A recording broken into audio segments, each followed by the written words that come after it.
Hey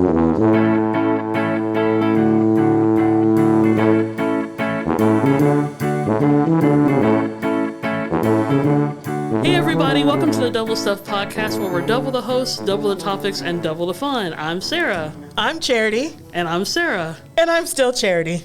And all four of us are going to welcome you to the Double Stuff Podcast. We had to even it out. We normally have 4 people, but today it is another sister show, which is obviously a favorite of everyone. Namely us, but... Hopefully our listeners enjoy our banter as well. Yes. And what are we talking about in our banter episode today, Charity? The Dick Van Dyke Show. Yay! Yay! So, that was quite the fanfare there. So yeah, the Dick Van Dyke Show, this has been part of our lives probably since as long as we can remember. I remember watching it as a toddler, like a 2 and 3 year old. Well, I always make the joke that we also watched TV in black and white first before we ever saw it in color. You know, we grew up watching classic TV shows, then leading into classic films. Mm-hmm. And so, you know, watching old stuff, it's sort of what we're known for, but it's nothing new to us. We've been doing it all of our lives. I used to enjoy Dick Van Dyke Show when I was a kid, but man, as an adult, like, I really appreciate everything about it. The writing of it, the performance, everything kind of falls into place. That's when you're able to have like a good, long-lasting show. Because it could have just been one of those things like, yeah, it was great at the time, you know, but I think a lot of that stuff is still good today, even though it was done in the 1960s. Obviously, that was my introduction to Dick Van Dyke. I'm assuming probably for you as well. See, I feel like we probably would have seen Mary Poppins first. Now, I know for me, I didn't watch Mary Poppins until later in elementary school, maybe like 5th or 6th grade. So it may have been the Dick Van Dyke Show first. I will say, for anyone that has seen this, there is a Christmas cartoon. Talking about Jeremy Creek, yes. Yeah. I think the full title is like The Town That Santa Forgot. Yes, The Town That Santa Forgot, and it's narrated by Dick Van Dyke, but short synopsis is about this little boy who's really selfish. He has all the toys, and he sends Santa this really long list of all the things he wanted for Christmas. And this boy's name is Jeremy Creek. So when Santa gets the list from Jeremy Creek, you know, he's like, surely this couldn't be from one little boy. And so I think one of the elves looks on the map, and he's like, oh, Santa, there's a town called Jeremy Creek, and we've never delivered presents there before, so this is why they sent us this long list. All the toys, I know, spoiler alert, sorry if you haven't seen it, Santa sends all the toys that was on Jeremy Creek's list, Jeremy Creek the boy, and sends all of those toys over to Jeremy Creek the town. Anyway, so I think I saw this cartoon in 1st grade. I remember we watched it, for whatever reason, we watched it in music class, because I remember Mr. Clark. We watched it with Mr. Clark as well. Mr. Clark rolled out the TV, and it was probably one of those days where the teacher was like, you know what, today is a video day. You guys are going to watch a movie, and I'm going to sit in the back and recover from a hangover or whatever it is, you know. So we watched that in 1st grade. That's a cartoon, like when people talk about, oh, my favorite Christmas cartoon and Rudolph the Red-Nosed Reindeer and, you know, all of that. No one ever mentions The Town That Santa Forgot, because I think it's a cartoon that people forgot. Because they forgot, yeah.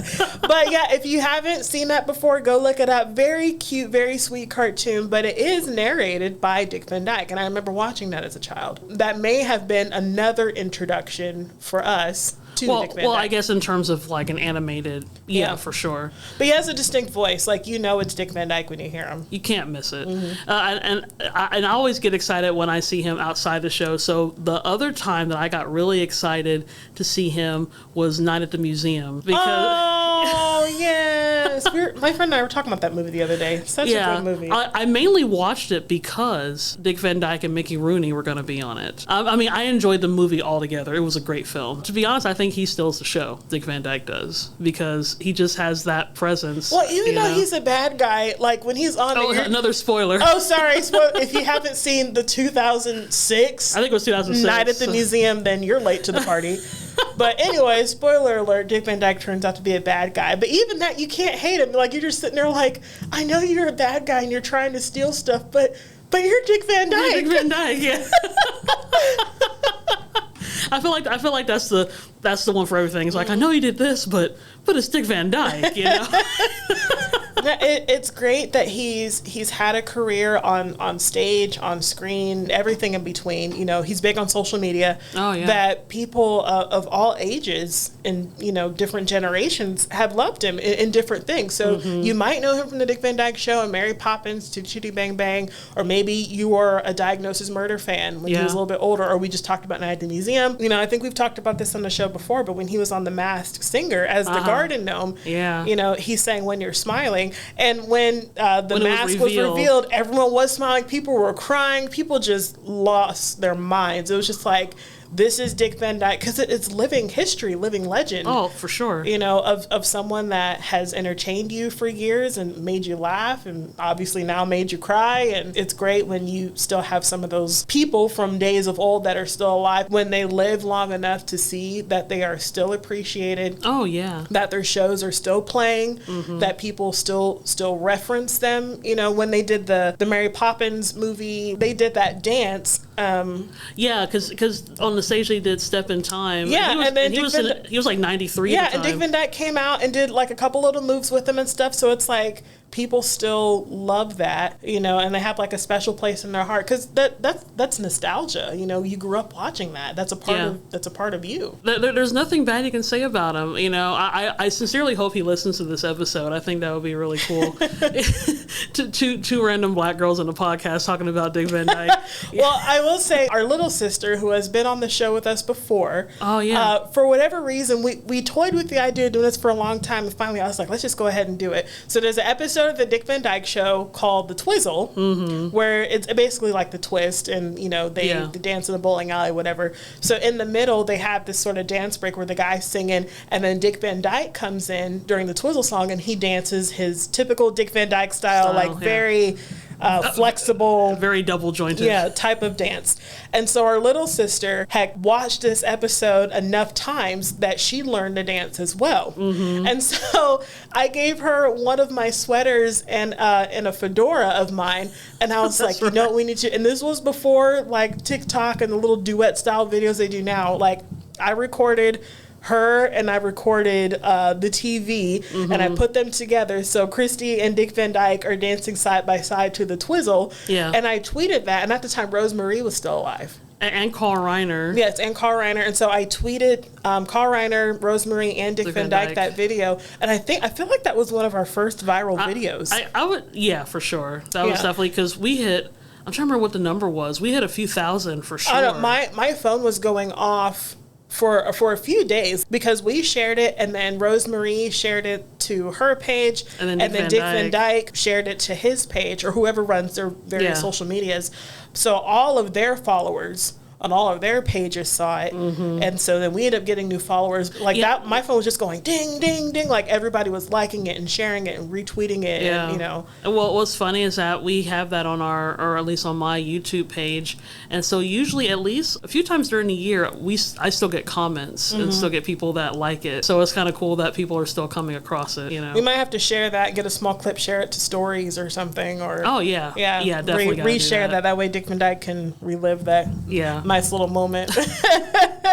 So talking specifically about the Dick Van Dyke Show, I know back in the day when they were first kind of getting started, and kind of like with most shows back then, you know, they weren't quite sure if the show was even going to go on. Also, I think Carl Reiner had said originally he was going to play They did Rob a pilot Petrie. Episode with him playing Rob Petrie. It didn't really work, at least in the way that they were wanting to. Like watching the episode now, the original pilot with Carl Reiner, it seemed very more 50s style. So almost Which like, makes, I mean, we were just getting out of it because the show started in 1960. Like Ozzie and Harriet style, or like maybe not as slow. If you watch the beginning episodes of like Bewitched, it's very 50s style. Samantha is very like sort of housewifey, you know, very like, this is a woman's role. She's very, you know, versus later in the series, she was a little more outspoken and stuff. So yeah, it did seem very 50s-ish style with Carl Reiner as the main character. Well, even the first season, or at least the first few episodes of the Dick Van Dyke Show was kind of had that anyway. It was just the style of shows back then, which kind of makes it different too, because after a while they did kind of break the norms of that. Kind of having like a very like young contemporary couple where both husband and wife went out and did things things, Laura wasn't always at home making dinner and washing dishes. Some of the storylines revolved around her getting into trouble or mischief and stuff, and those are always kind of fun. If I remember some of the interviews I've watched, having Dick Van Dyke as the lead role was a bit of a gamble, because I think he really wasn't that big of a name to have a show based off of him. When it was presented to Rosemary and Maury Amsterdam, they were both like, "What's a Dick Van Dyke?" Yeah. And they're having this whole show centered around this man. It obviously worked. Again, just a good ensemble. Yeah, talking about like having Rosemary and Maury Amsterdam, like, man. What a pair. I know there were a lot of people, especially when she was still alive, a lot of people were like, well, I became a writer because of you. Like a lot of people were inspired by seeing Sally Rogers do her thing. It was a female in an important role. Yeah. And she was working with all men, and there were many episodes where they played off of that. That probably don't age as well with today's standards. But she still held her own. She was doing comedy. There were female comedians back then, but like it was still mostly male dominated. But she was writing and often the one cracking jokes. There were episodes where she was on a talk show and she was going all out about telling stories about her boyfriends and stuff. So she was very vocal about her personal life, and Sally Rogers wanted a husband, and she made many jokes about that. Yeah, so it's not really as outdated as what certain people, and maybe that's why yes, it was done in the 60s, but there's still a lot of things that still roll over today, whether it's a good or bad thing, that's just kind of how it is. But it's also about writing and performing and stuff. Because it's dealing with comedy writers, I don't know if that was really something that was talked about much, or at least like where the show revolved around comedy writers. It might revolve around the performers trying to do that, or there might be a reference or two to a writer. That was Rob's job. As the head writer for the Alan Brady show. The whole thing was almost like a backstage thing. We're seeing how they come up with the ideas, how did they get the guest star. There was some things that I didn't appreciate when I was younger, but I definitely understand now. So like the episode where like Sally and Buddy were upset because they couldn't get a raise and they weren't getting what they were worth, and then they were finding out. Oh, anybody hear writer's strike? Yeah, so it's again, history repeats itself in so many ways, but which means that nobody has learned their lesson. That's a whole other episode, but yeah, and they were finding out that they were getting paid through other avenues. So sometimes that happens to us, for me and Charity, for real. So if that happens, I'm like, Barracuda Limited, which is which a Dick Van Dyke fan would know what that reference means. Yes. I know some of our inside jokes are so specific. I'm like, you definitely have to watch the show to understand. Like one of my favorite episodes, again dealing with writing, when Laura had Rob go up to the cabin to write. The whole show was just him being distracted. He would try to write something, he might write a sentence or two, and then he starts building a giant trash bin, and then he's playing around with all the stuff on the shelf and talking to himself, like just everything. But also, that's just a sign of good writing and good acting, because it's just Dick Van Dyke playing off of yourself. Yeah, literally, like that's just what you're doing. You're talking to yourself and doing all this, but you're doing it in a way that the audience still finds it funny. Well, and he did that again on the episode Dear Mrs. Petrie, Your Husband's in Jail. There's the scenes where they're in the jail and Rob and Laura are talking, and he's telling the story, but he's telling the story about what happened when he was at the house and Richie and Laura were away. Yeah. And so he was talking to himself and making jokes and trying to find someone to go out with him that night, you know? And so there is a good portion of that episode he was by himself, once again, playing off of himself. Well, and then there's another example, which I guess is part Rob and part Laura, but like, when she gets her foot stuck in the tub, we hear Laura or Off Mary stage. Tyler Moore off stage, so we don't see her, but Rob is trying to, because the door is locked, so he's trying to get her out. So it's still him doing that, making the sounds and trying to bust through the door and, all that stuff. So, it's just, man, it was just so good. Now, that episode is funny because on both episodes dealing with Rob and Laura's honeymoon, the first one, when they're in that, crappy hotel, the hotel owner was Kathleen Freeman. In the other episode, when Laura gets her toe stuck in the bathtub, Kathleen Freeman plays the housemaid that comes in and gives them the towels and stuff. So it was kind of like a little throwback, like a wink, wink, like we see what you did there, But she was also fantastic, and she played in so many TV shows. Such a great supporting cast too, ensembles. Yeah, so some of the cameos and some of the regular extras, you know, like Kathleen Freeman, like she would play multiple roles on there, or like Jane Dulo, she was on there a lot. It's almost like a who's who. As a kid, I didn't know who they were, but when I would see them on TV shows, I'm like, oh, that's her from that one thing. I was able to learn who a lot of people were from just watching that show. You know, they actually had a lot of, like, legitimate famous people, like Vic Damone. I didn't know who Vic Damone was. They had, you know, Richard Dawson on an episode. You know, hello, lovey. Is that hold me close?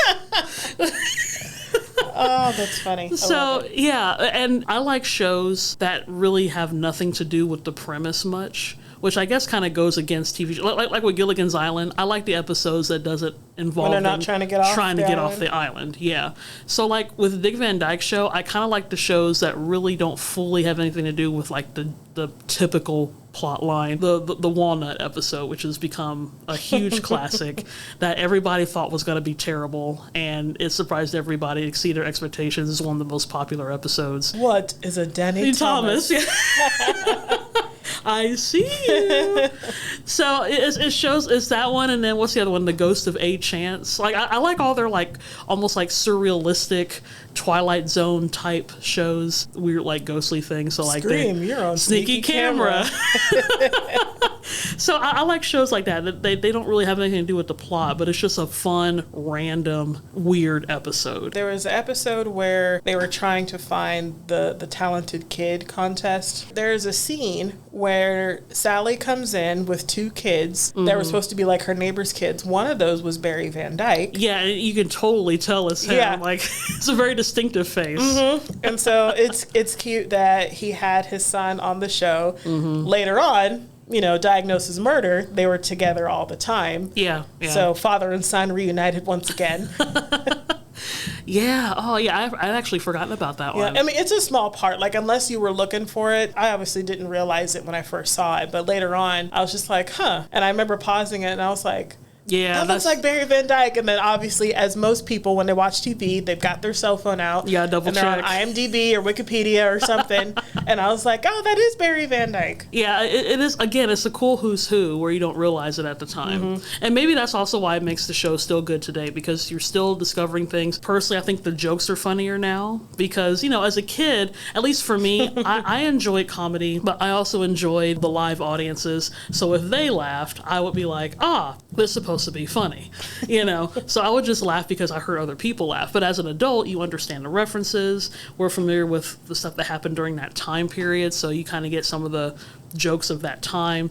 So I'm like, okay, the show is really funny because I understand what's going on. So you take it in a different way and you really appreciate it. And you're like, man, that was pretty good. That was clever. So again, I guess mainly because I'm in production now, I guess I can see it from a production standpoint and not necessarily just someone sitting like, that was a good show. You know?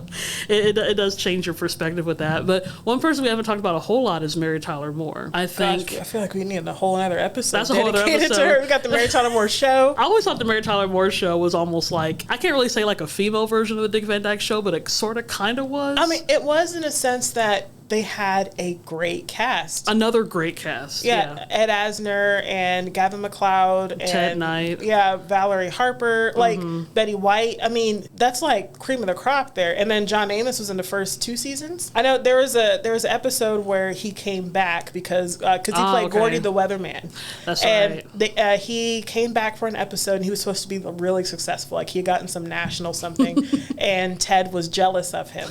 Oh, and they did a whole episode on that, which was hilarious. So go watch that one. But yeah, great cast, great guest stars. I think Jerry Van Dyke, who on the Dick Van Dyke Show obviously played Rob's brother in real life and on TV. Yeah, Stacey Petrie. He played Stacey Petrie. So there's an episode of the Mary Tyler Moore Show. He wasn't Stacey Petrie, obviously, because they didn't want the connection. But Jerry Van Dyke, I believe, did guest star on the Mary Tyler Moore Show. Makes sense. Along with a whole other host of other guest stars. I mean, just great casting all the way. Was it Dick Van Dyke? I think he told a story, or was it Mary Tyler Moore? They probably both did it at a certain time, but one of them told the story was that, I think it was Dick Van Dyke. He was telling a story about a woman that came up to him, and she's like, you ought to be ashamed of yourself divorcing Laura like that. And then she had to go to Minnesota and have a job working at television.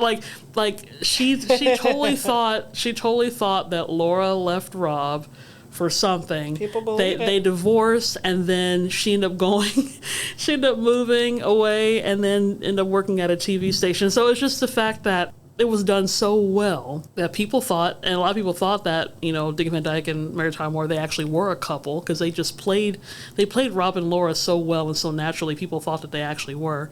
So for that woman to come and be like, how dare you, you know, divorce Laura like that? Like, it shows how much that it's believable. It's believable, and how invested you were in shows like that. Mm-hmm. And one of these, I would love to do something like that, something that, one, is long lasting, but just something that people will be like, wow, that was good.